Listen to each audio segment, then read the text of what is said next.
Good afternoon, everybody. It's wee Paddy from Cross the Shock, and you're very welcome to Three for Thursday, which is my wee series that I started.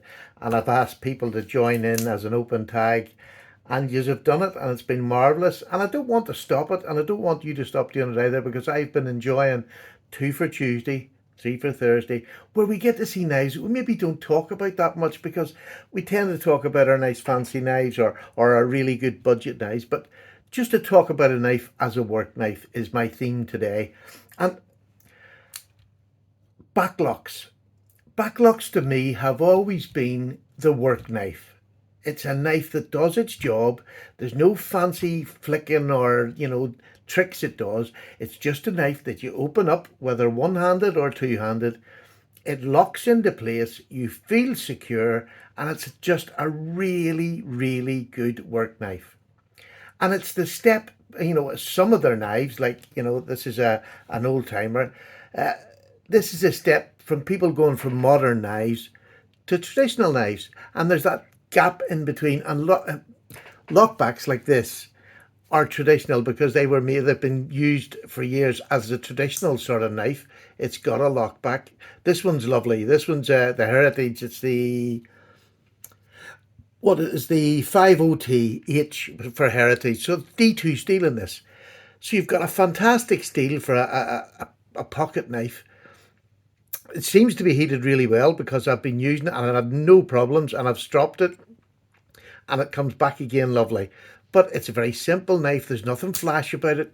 If I want a knife in my pocket that, I'm going to do a bit of work during that day, I'm not going to worry about it. This knife looks lovely. It looks lovely. It's that laminated wood. It's got a blue tinge to it, like a bluey purple tinge to it. It is lovely, lovely bolsters, fit and finish. I mean, old timer are really stepping up, like Buck, and they're starting to make nice penknives again. They're putting effort in them, and we're getting different blade steels like the D2. I mean, look, if you just forget about what people say about D2. If D2 is Rockwell hardened to a reasonable degree, it's a damn good steel. It really is. And yeah, you might have to oil it if you're in sort of the place that is humid or somewhere like this. I'm not, and I very rarely oil this knife or any other DT knife, and I don't suffer from rust. But if you're in that place, you just have to do that. So it's a lovely, lovely knife. You wouldn't be ashamed to bring this out anywhere. It's non-threatening. It looks just like a traditional pocket knife your granddad would have used. But there's other lockbacks as well, which Spyderco have been making them for years. And like I just recently got this. This is the Spyderco Dragonfly. This is just a basic model. It's in VG10, absolutely fine steel. VG10 D2, probably not a lot of difference in cutting. Uh, Geometry is a thing with smaller knives. This has got lovely geometry in the blade. Spyderco are really good for making a good working knife. It's a four-finger knife. So is this. It's a four-finger knife because of that half and half choil up at the front here, which lets me get all four fingers on. The back one's on the end here, but that's, again, enough is enough. You don't need anything else sticking out. And I have a large hand, so this is going to fit most people. Super little knife, lockback. Again, nothing fancy fidget about it. You can't finger flick it open. Well, actually, I was doing this the other day to see if I could, and you can sometimes, not behind the camera. But anyhow, it's just a fantastic knife. You can put a little lanyard on it if you want. The VG10, the blade steel is nice and thin. And let me just show you. This is the old timer Heritage. It's thinner than the Heritage, but not by much. In fact, I don't even think there is any difference. This is probably a little bit thicker behind the edge than this because it's a high flat ground. But for any sort of work that you're going to do, these two are fine, absolutely fine. They aren't big chunks of metal that are thick and hard to cut with. I have enjoyed either or when I'm doing a cutting task.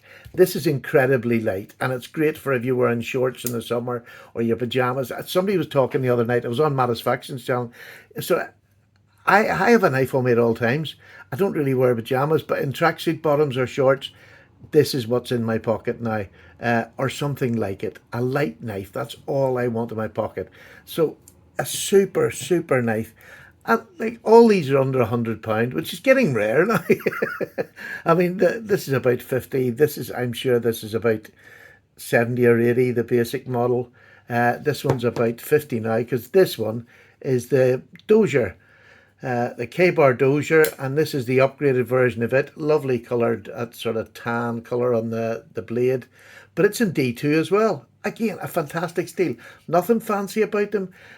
Lockbacks that are mid-locks are even fantastic. You just give them a flick and they're one hand closing, and this one has the one hand open capability, the same as the Spyderco. This one, not so much, you have to open it. And that's why this one is more a traditional knife, although it's a lockback and they're all lockbacks, but this one's more a traditional because it takes two fingers, two hands to open it up. But I mean, these are, 50 quid and up is not cheap for a knife, for people who are not knife people. So when you come around, this is quite high end if you've never been one who spent money on knives. And I just want to show you, here's probably the most famous of all knives that people get, the Benchmade Bug Out. It's an S30V, and to be honest with you, the big difference between S30V and D2, it's not as huge as you think it is. I mean, D2 will do me all day. S30V will do me all day too. But this is a very light knife. But I would say to the most people that I see buying these knives, this is just the original soft, it squeezes together. Never bothered me. This is actually a clone that I've had and used for years now. And, it's just, it works. But it does me for, this is my fidget. If I fancy a fidget, I'll just take this out and fidget with it. And I'll take those to cut with. Because if you have a look at this one and the Dozier, let me put these two together. Look at that. What difference is that? The blade shape is a little bit different. The handle shape, you have as much room on the Dozier as you have on the Benchmade. This is about 170 now for the base model in S30V. This is about 50 quid for D2. I know which one I would buy now.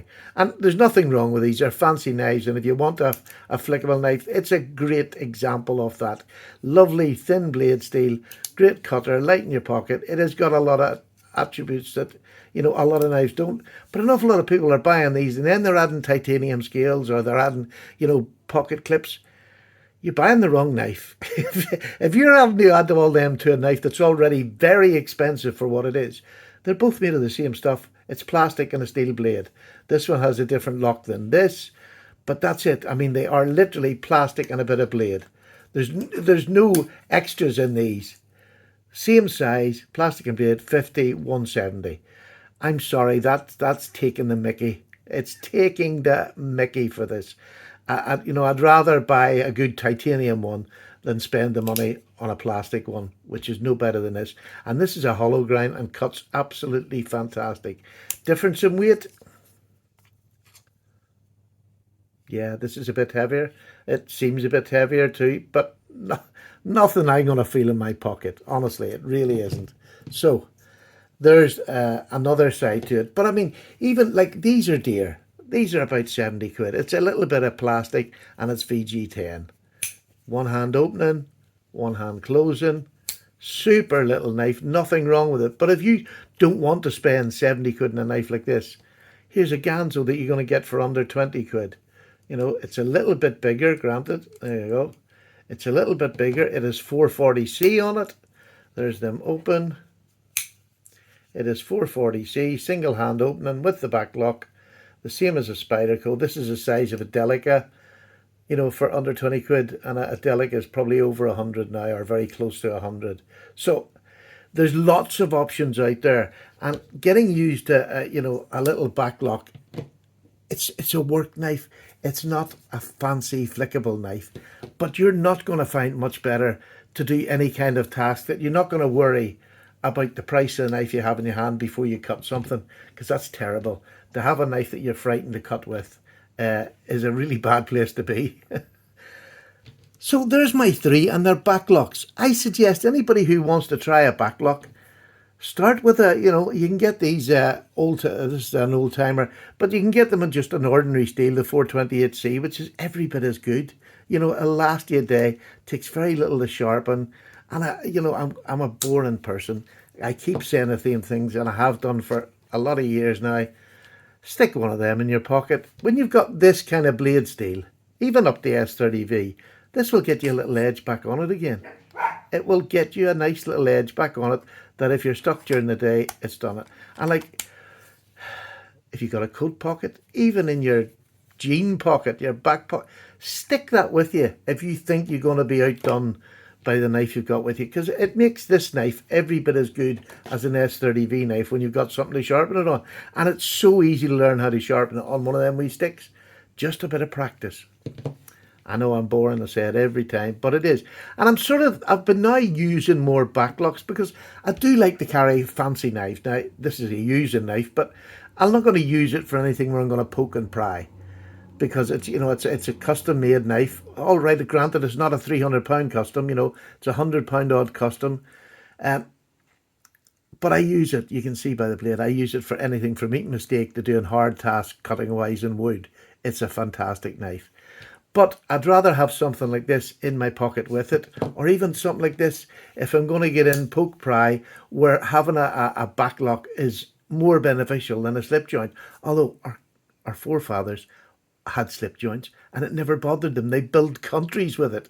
A slip joint built countries, and it done men from they were teenage boys right up until they died. They would have had a pocket knife in their pockets that was non-locking. So it's like everything else in life. You maybe have to put a wee bit of time in and teach yourself how to use them, and it doesn't take longer than a couple of days, and you're used to a non-locking knife. But these are a great step from the modern to the traditional looking. They're all backlocks. And it's what you decide to carry. And it's a great way of sort of balancing up your expensive knife this end, your budget knives this end, and this is work knives. The backlock is a great work knife. It's a good lock. It's solid. And then you go to your traditionals. So when I like being able to go through all three: budget, backlock work knives, and my higher end knives. And I know you can get higher end backlocks, but I just don't. I don't think I have any higher end backlocks. No, not that I can think of. Anyway, that's my 3 for Thursday. Give backlocks a try. And if it's modern you'd rather have, these are great to throw in your pocket when you have an expensive knife with you. If I'm going out and I have something like this on me, although again, I use this, but I'm not going to use it on jobs that's going to get a lot of dirt in it, or I'm going to pry in. I'll take this with me. That's 50 quid, that's 450 quid. So, and I'm going to use this for the crappy jobs. And it's nice having two knives. I like carrying two knives. I usually carry three, but one's a small one in my keychain, but it's still a knife.